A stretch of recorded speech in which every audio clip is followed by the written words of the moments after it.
గాయపడిన గుండెను బాగు చేయవాడు దేవుడు. గుండె చెదిరిన వారిని ఆయన బాగు చేయవాడు. వారి గాయములు కట్టువాడు ఆయనే.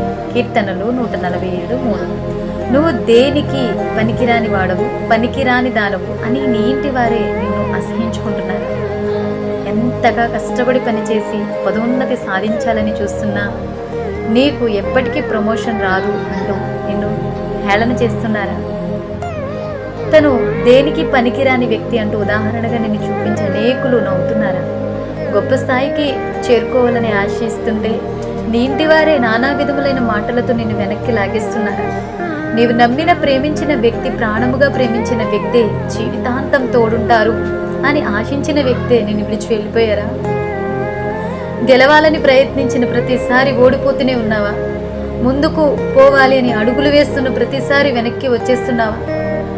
నీలో ఉన్న శరీర బలహీనతలే నిన్ను మరింత చేతకాని వ్యక్తిగా మార్చేస్తున్నాయా? నీవు బలము అనుకున్న ఆ ఆప్తులే నీ బలహీనతగా మారిపోయారా? ఇది చదువుతున్న నీవు నేటి నా స్థితి ఇదే కదా అని ఆలోచిస్తున్నావా?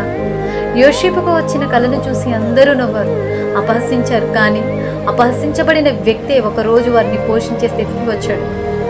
అందరూ మోసగాడు అంటూ వేధించారు వివిధ రకాలుగా. కానీ ఆ మోసగాడే ఒకరోజు దేవుని కుమారుడయ్యాడు. ఒక దేశముగా, ఒక జనముగా మార్చబడ్డాడు.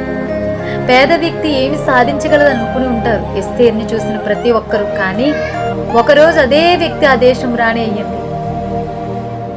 విధవరాలు కదా, ఇక జీవితంలో ఎన్నడూ సంతోషం చూడలేదు అని అనుకున్నదేమో రూతు. కానీ ఎండిన జీవితం చిగిరించింది, దేవుని వంశవలిలో చోటు చేసుకుంది. 12 ఏళ్లుగా పోరాడింది, ఎందరి చుట్టూనూ తిరిగింది. తాను కలిగి ఉన్న రోగం నుండి విడుదల పొందుటకు ఫలితం లేక నిరాశతో నిండిన వేళ ఒక్క క్షణంలో క్రీస్తు రాకతో స్వస్థత పొందిన రక్తస్రావము గల స్త్రీ. ఆమె రోగం కుదుటపడింది. 30 ఏళ్లుగా బెతెస్దా కోనేటి దగ్గర పడి ఉన్నారు. ఎప్పుడైతే స్వస్థత కలుగుతుందా అని. కానీ పరమవైద్యుని రాకతో కోనేటి యొద్దకు వెళ్లకుండానే స్వస్థత పొందాడు. పుట్టుకతోనే గుడ్డివాడు అయినప్పటికీ క్రీస్తు శక్తితో పరిపూర్ణ స్వస్థతను పొందాడు. కాబట్టి ఈ రోజు నీ స్థితి ఏదైనప్పటికీ ఇప్పుడే విరిగి నలిగిన హృదయంతో యేసుక్రీస్తు యొద్దకు రా. సొమ్మసిలిన వారికి బలమిచ్చేవాడు, శక్తిహీనులకు బలాభివృద్ధి కలుగజేయవాడు, నీ కొరకు ప్రాణం పెట్టినవాడు, నీ పక్షమందుండి యుద్ధం చేయవాడు, నిన్ననేక జనముల ఎదుట సాక్షిగా నిలబెట్టువాడు ఆయనే. వారందరూ దేవునిపై ఆధారపడ్డారు, యేసుక్రీస్తు యందు విశ్వాసం ఉంచారు. కాబట్టి అట్టి స్థితికి వచ్చారు. మనము కూడా అట్టి స్థితికి చేరుటకు ఇప్పుడే ప్రభు పాదాలు ఆశ్రయిద్దామా? విశ్వాసంతో ఉందామా?